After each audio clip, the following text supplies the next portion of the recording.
Let's get right into it. Black is an absorber. Black means darkness. Black means the absence of light. God is the light.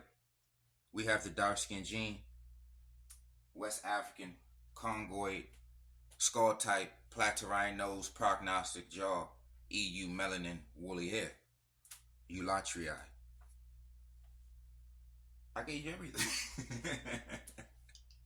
I gave you everything.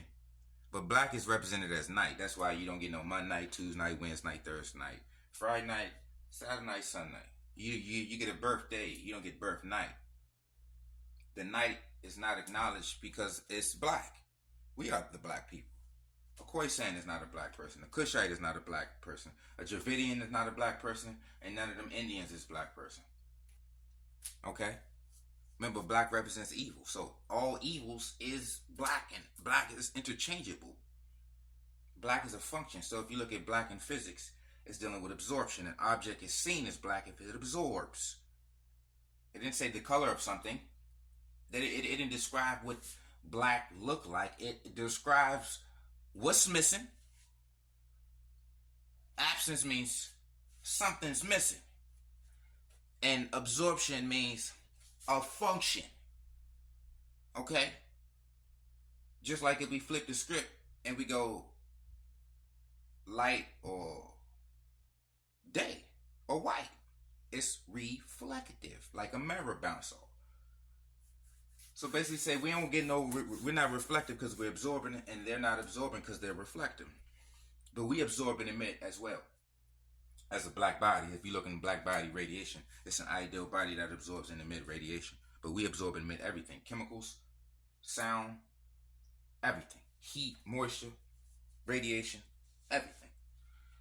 But all of us got wide nose, prognostic jaw, the mouth sticks out, and the hair's eulatria, and the melanin is EU, always black and brown.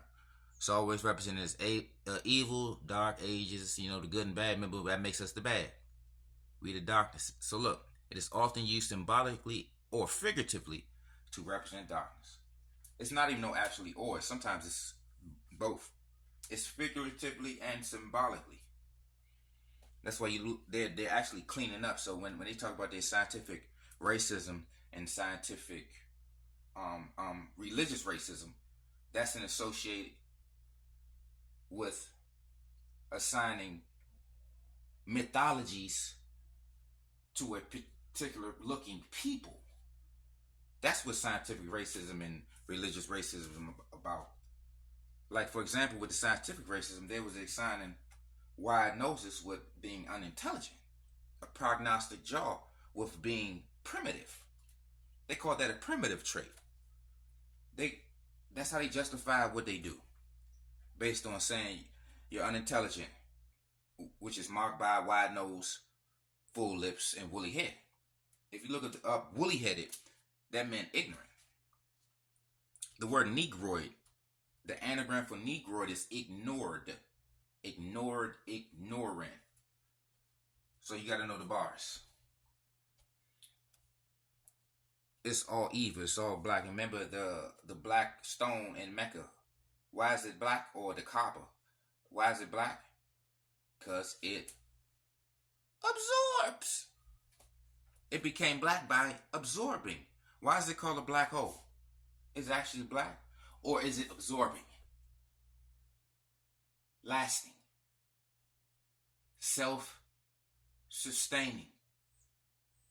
Oil makes your car run. Huh? You open up the earth, it gets black inside. You look for oil to make your technology run.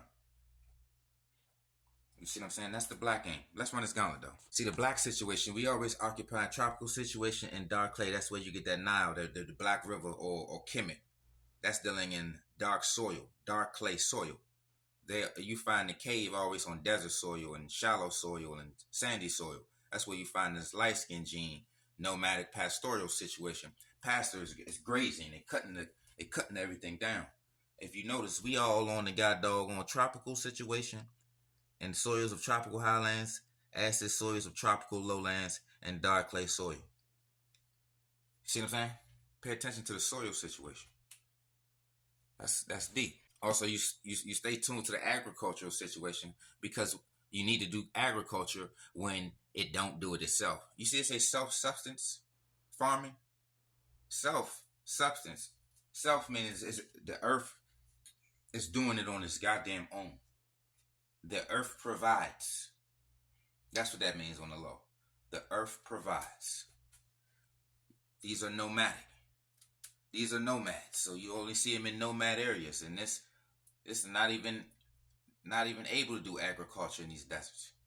You don't have the ability to do agriculture. It's not optional. It's your desert. You're making a desert of the place. Let's run a gun.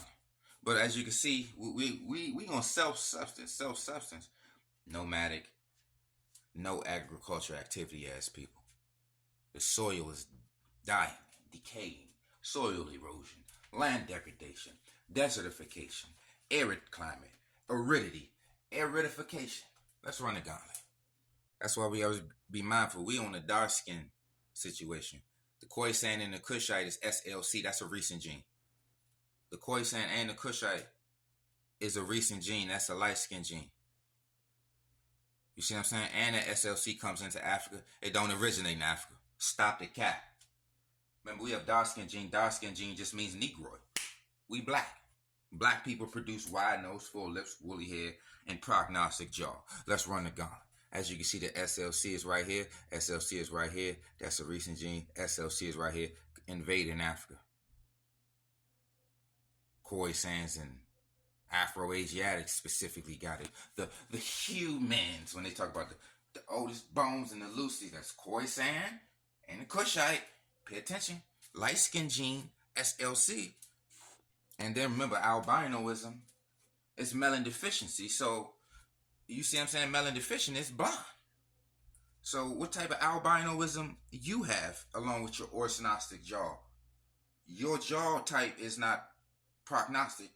You have a variation. Also, you can't be prognostic with a flat skull, with a flat face. The skull type is flat. You can't be prognostic in a sense. But you can because they've been mingling. It's a little bit of mingling. They kept their epicampic eye fold, but they when they mingle with us, they get a little they get prognostic. He's not prognostic. He's orthognathic. Let me see if he ain't no prognostic. I can't. Nope, none of them prognostic. He might be a little bit, but none of them actually prognostic. You can't. I can tell. Their faces are flat. But so both of them are albino. But remember this, they got SLC connected with them. This is no SLC connection. This ain't no light skin gene. This is dark skin gene with albinoism. This is albinoism with a light skin gene. Hello. Because the albinoism is an ancestral gene, but your light skin gene is a recent gene. Stop playing with me. Let's run the gauntlet. Again, the Khoisan has the same gene, this OCA, but the difference is this is OCA dark skin. So that's ancestral on ancestral. You are OCA SLC light skin. That's ancestral with recent. That's in and out of Africa. How are you with inner and outer Africa? Come on, man. Look, the Khoisan's a light skin gene. The Kushite Ethiopian is a light skin gene. We are dark skin gene. So remember when we seen that OCA situation, that's ancestral, but the Khoi had that SLC light skin shit. What you doing, buddy? With that SLC. See? You got the yellow within you. Hence, you're called yellow-skinned, and your epicampic fold is the East Asian trait. East Asians are under the fall of that Mongoloid banner, so they call the yellow race as well. But y'all different because a Mongoloid has their own skull type, and a Capoid has their own skull type. Let's run it down. We got time. So as we can see the Capoid skull, and we see the Mongoloid skull.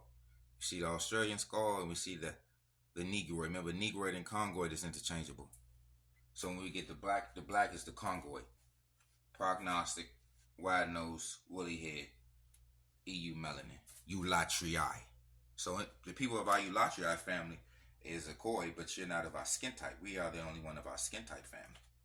Everybody else, you're orange, you're yellow, you're blue or red at times. and this is a chaos.